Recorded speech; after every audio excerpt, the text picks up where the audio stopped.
Bienvenidos comunidad, continuamos con la serie de aviones construidos en Argentina.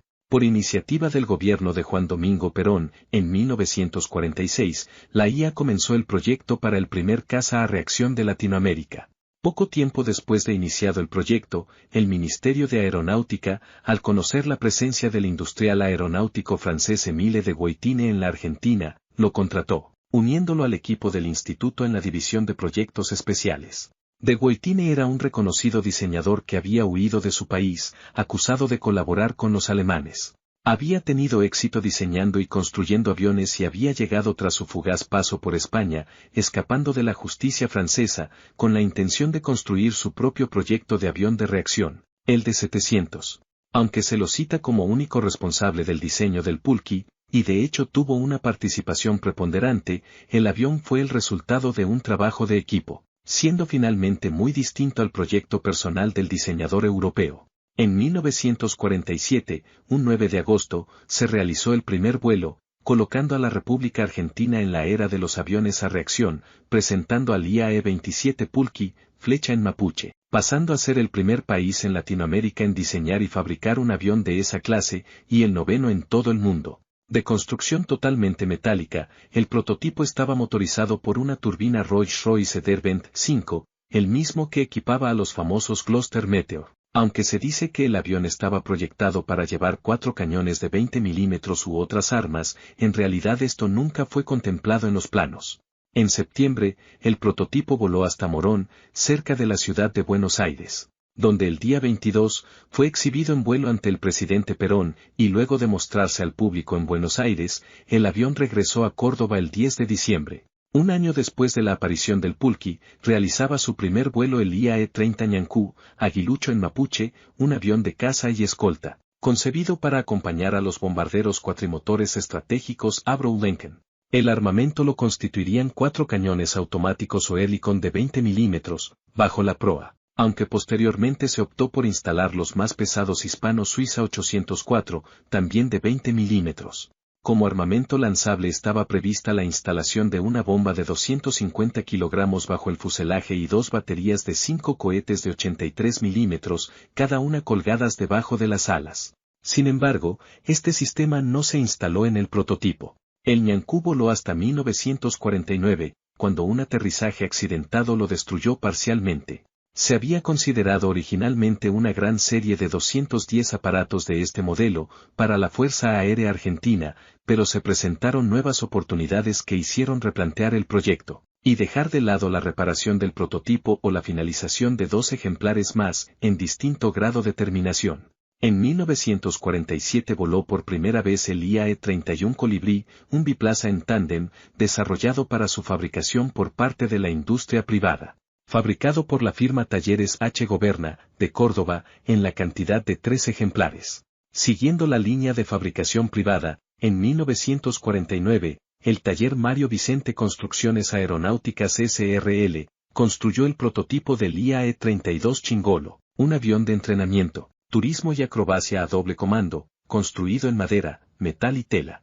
Sus características de vuelo eran buenas y adecuadas, para un avión de turismo de gran potencia para la época, pero estaba limitado por el gran consumo, por el cual era recordada su planta motriz, de hasta 50 litros por hora. Después de finalizar la Segunda Guerra Mundial, el gobierno argentino había invitado a trabajar en la construcción de un jet al ingeniero Kurt Tank, uno de los mejores diseñadores de Alemania, responsable de la creación del famoso FW-190. Tras llegar al país, Tank reunió un grupo de antiguos empleados de la Focke-Wulf que se instalaron en Córdoba, para unirse al proyecto de un segundo caza a reacción nacional, ya que en los últimos meses de la guerra, él y su equipo habían trabajado en el diseño de un caza de segunda generación para la Luftwaffe, el TA-183 Sukhevin. Apenas llegado, Tank presentó a las autoridades los planos del TA-183, al mismo tiempo que el equipo argentino entregaba su anteproyecto. Como resultado de esta reunión, se decidió formar 2 equipos trabajando en paralelo, uno alemán liderado por Kurt, y uno argentino, liderado por el ingeniero Norberto Morchio. Una vez terminados ambos diseños, que resultaron ser muy similares, se sintetizaron en un diseño final, analizando cada diferencia y optando por la que presentara la menor dificultad de construcción. Como dato de color, Los conceptos del TA-183 no se utilizaron únicamente en Argentina, porque sin que Tank lo supiera, simultáneamente se desarrollaba otro avión en la Unión Soviética a partir de una copia de los planos, obtenida por tropas de ese país en Alemania. Este era nada menos que el LA-15, un caza hermano del famoso MiG-15. Hacia fines de 1947 comenzó la elaboración de un anteproyecto llamado IA-33, cuyas características principales eran una motorización más potente, alas bajas en flecha y los estabilizadores instalados a la mitad de la deriva. Y así fue como en junio de 1950, realizó su primer vuelo el IAE-33 Pulqui 2, el segundo avión a reacción diseñado y fabricado en Argentina. El monoplaza era completamente metálico, y la cabina era presurizada con una cubierta tipo burbuja. El motor elegido fue una turbina Rolls-Royce en N2, paradójicamente, el MiG-15 utilizaba una copia soviética de este mismo motor. Pese a que hasta esa fecha solo se había construido un prototipo, el príncipe consorte de Holanda, Bernard von Lipp-Biesterfeld, en una visita al país en 1951, ofreció fabricar el avión en colaboración con el país europeo, y con turbinas holandesas. Casi al mismo tiempo, Egipto envió un pedido firme de adquisición de todas las unidades disponibles del avión argentino. Tanto el prototipo del Ñancú, como el del Pulqui 2, coexistían en paralelo en la misma fábrica, pero, mientras se daba inicio a las negociaciones para la fabricación bajo licencia del motor Rolls-Royce NN, el prototipo a reacción recibía más apoyo económico, lo que provocó finalmente que el proyecto de escolta de bombarderos fuera abandonado. Finalmente, el nuevo gobierno que derrocó a Perón en 1955, anuló el proyecto de fabricación de los motores NN en el país, así como también dejó sin respaldo al Pulqui 2. En febrero de 1956, Tank y 14 de sus ingenieros, perseguidos por la dictadura, abandonaron el país y se dirigieron a trabajar en la industria aeronáutica de la India. El Pulqui 2 volvió a estar en los planes del nuevo gobierno, cuando la falta de fondos para la adquisición de los tan deseados F-86 Sabre se hizo evidente, fabricando el cuarto prototipo de Pulqui 2, armado con 4 cañones hispano-suiza Mk5 de 20 milímetros. En busca de apoyo, se realizó una demostración de combate en Córdoba, donde el avión debía volar 800 kilómetros, ametrallar un campo de prácticas en el área de Buenos Aires, y luego volver a la base utilizando solo combustible interno. El único equipo de oxígeno disponible para un vuelo tan largo había sido tomado de un Gloster Meteor que se encontraba en reparaciones. El piloto completó con éxito el vuelo, incluyendo la demostración de combate, a una velocidad media de crucero de unos 900 kilómetros por hora. Sin embargo, el sistema de oxígeno falló en el viaje de regreso y el piloto, al borde de perder la conciencia, logró realizar un aterrizaje de emergencia. El choque destruyó el tren de aterrizaje y dejó a la aeronave en un estado irreparable. Bajo la presidencia de Frondizi, un último prototipo fue terminado en 1959, denominado Pulqui 2E, que disponía de tanques de combustible alares, resolviendo el problema de la escasa autonomía. El avión voló por primera vez en septiembre de ese mismo año. Sin embargo, en esta oportunidad, el gobierno de los Estados Unidos ofreció la entrega inmediata de 100 aviones F-86 Sabre, lo que terminó por matar el proyecto de un avión a reacción nacional. Finalmente, la Fuerza Aérea Argentina recibiría un año después solo 25 de los 100 Sabre previstos.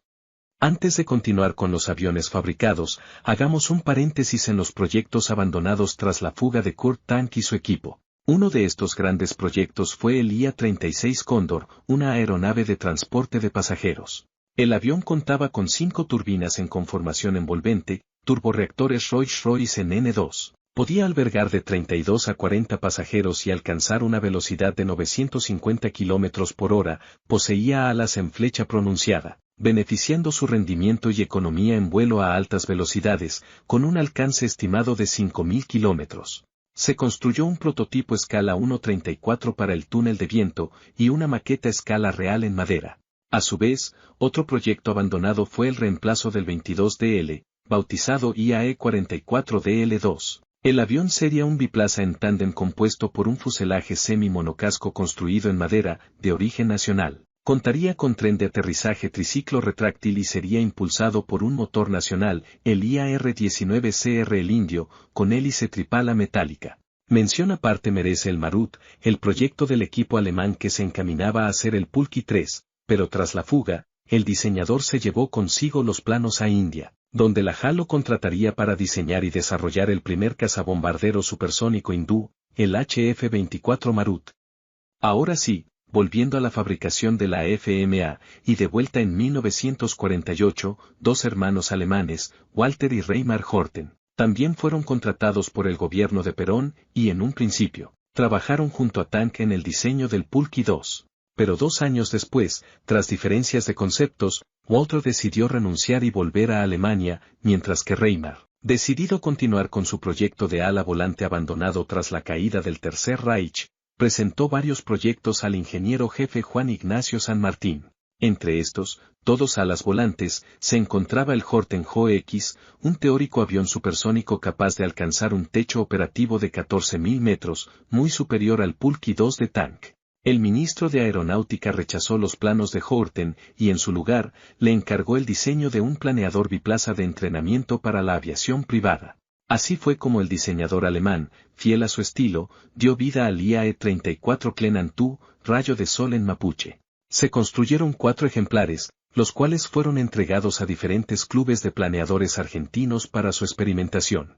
En 1953, con el nombre de IAE-51 Urubú, buitre patagónico en Araucano, se construyeron otras 4 unidades, a pedido de los aeroclubes. El diseño fue tan efectivo que se construyeron otros 4 aparatos más, pero esta vez en Alemania.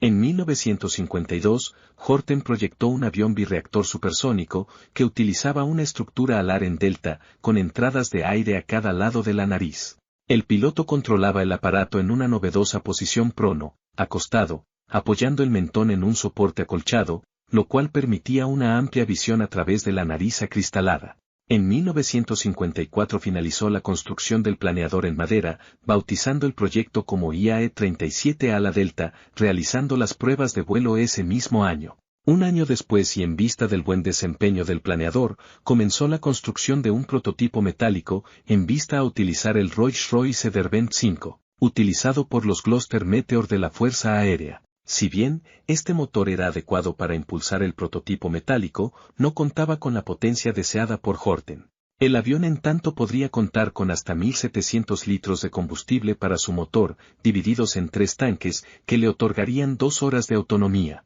Y para estabilizar mejor al reactor en las tareas de despegue y aterrizaje, se le incorporaría un tren de aterrizaje retraíble hidráulicamente y de tipo ventral. El cambio de gobierno de la Revolución Libertadora, en 1955, provocó en un primer momento la suspensión de todos los proyectos aeronáuticos, lo que le permitió al diseñador alemán estudiar los resultados y volver al tablero, planteando una serie de modificaciones. Si bien cómoda y sencilla, la posición prono no había demostrado las bondades que se habían supuesto permitiría al piloto resistir mayores cargas G negativas, lo que fue resuelto tras la incorporación de trajes anti-G. Asimismo, aunque la visibilidad hacia abajo y arriba desde la máquina eran excelentes, la visibilidad hacia atrás, algo necesario en una máquina de combate, era nula. Se modificó entonces la estructura delantera para incorporar una cabina convencional con carlinga abatible hacia la derecha, formada en acrílico. Cuando la Junta Militar reanudó los proyectos, reorientó al IAE-37 hacia un rol de entrenador transónico y encargó a Horten, en base a este, el desarrollo del IAE-48, un caza supersónico, con 2 motores en góndolas subalares capaz de alcanzar Mach 2.2. Pero un año antes de finalizar el prototipo motorizado del IAE-37 y en pleno desarrollo del IAE-48, el nuevo gobierno de Frondizi canceló ambos proyectos. En 1953, Kurt Tank y su equipo diseñaron un avión monoplano bimotor multipropósito, de construcción enteramente metálica, exceptuando los alerones, que iban recubiertos en tela. Bautizado como IAE-35 Justicialista del Aire, por el general Perón, su planta motriz consistía en 2 motores de fabricación argentina, los IAE-16 El Gaucho, fabricando un segundo prototipo mejorado en 1954. El Justicialista del Aire fue otro de los proyectos de Tank que se reanudaron tras la caída de Perón, ya que éste suplía las necesidades de la Fuerza Aérea.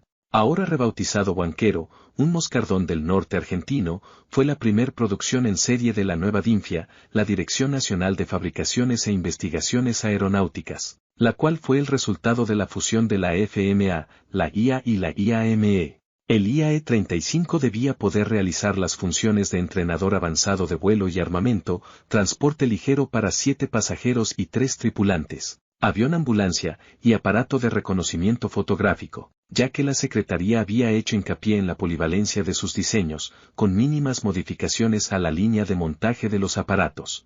Se planificó la construcción de un lote inicial de 100 aviones, sin embargo, la producción finalizó en 1962 luego de completarse solamente 41 unidades de serie. El Huanquero terminó siendo el único modelo de avión argentino producido en serie, teniendo en cuenta la célula y los motores diseñados y fabricados enteramente en Argentina. En 1950 la FMA adjudicó un contrato privado para la construcción de un transportador multipropósito de gran capacidad. Bajo el liderazgo de Horten, se concebió un avión tetramotor, el IAE-38, apodado Naranjero, puesto que la aeronave también estaba destinada a transportar naranjas, desde diferentes puntos de Argentina a la capital. Debido a la situación económica, la fabricación del prototipo se retrasó varios años, y ahora bajo la firma Dinfia, realizó su primer vuelo recién el 9 de diciembre de 1960. El Naranjero era un avión de carga experimental, basado en las investigaciones del diseñador alemán. Era un ala volante completamente de metal, con superficies de control verticales ubicadas cerca de las puntas de las alas, el fuselaje, que era corto y rechoncho. Estaba equipado con un tren de aterrizaje triciclo retráctil. Era impulsado por 4 motores radiales IAE-16 El Gaucho, montados dentro de las alas. La cabina se encontraba sobre el borde de ataque. Tenía un compartimiento de carga ubicado debajo del ala, capaz de transportar 6.100 kilogramos de carga útil. Dicha carga se montaba desde una puerta de embarque ubicada en la parte trasera de la aeronave. No fue posible producir el aparato en serie, ya que las prioridades del gobierno argentino habían cambiado, así como las condiciones de su uso. Además, no existía suficiente infraestructura para el uso planificado. Después de cancelado el proyecto, el prototipo se colocó en los terrenos de la Escuela Aeronáutica, en donde se usó como una exhibición estática hasta que un incendio provocado destruyó la cubierta. Los restos del aparato fueron desmantelados después. En 1957, la Dinfia presentó al IAE-45 Querandí, un avión de transporte ejecutivo y ligero, con una capacidad para transportar al piloto y a 4 pasajeros. Era un monoplano bimotor de ala alta fabricado totalmente en metal con la parte trasera del fuselaje elevada, en la cual tenía 2 derivas y 2 timones de dirección, además de un tren de aterrizaje de triciclo retráctil. Se construyeron 2 prototipos. El segundo, denominado 45B, presentaba un lugar más, contabilizando un total de 5 pasajeros. En 1958, y para el mercado civil, se construyó una serie de aviones pequeños denominados FMA IAE-46 Rankel y Super Rankel, para uso utilitario y de agricultura, construyéndose un total de 116 ejemplares de la primera versión y 16 aparatos de la segunda. Por su parte, en 1963, se presentó un prototipo de mayores dimensiones y mayor capacidad de combustible, bautizado IA-51 Tehuelche, el cual no pasó de esa fase. Gracias por llegar al final de este video. Como habrán podido apreciar, durante el gobierno militar de la Revolución Libertadora y el posterior gobierno radical de Arturo Frondizi, la presión de Estados Unidos, para evitar que Argentina se consolidara como productor de aviones y en su lugar se convirtiera en comprador de los aparatos que la USAF radiaba de servicio, dejó truncados muchos proyectos, prototipos y fabricaciones en serie.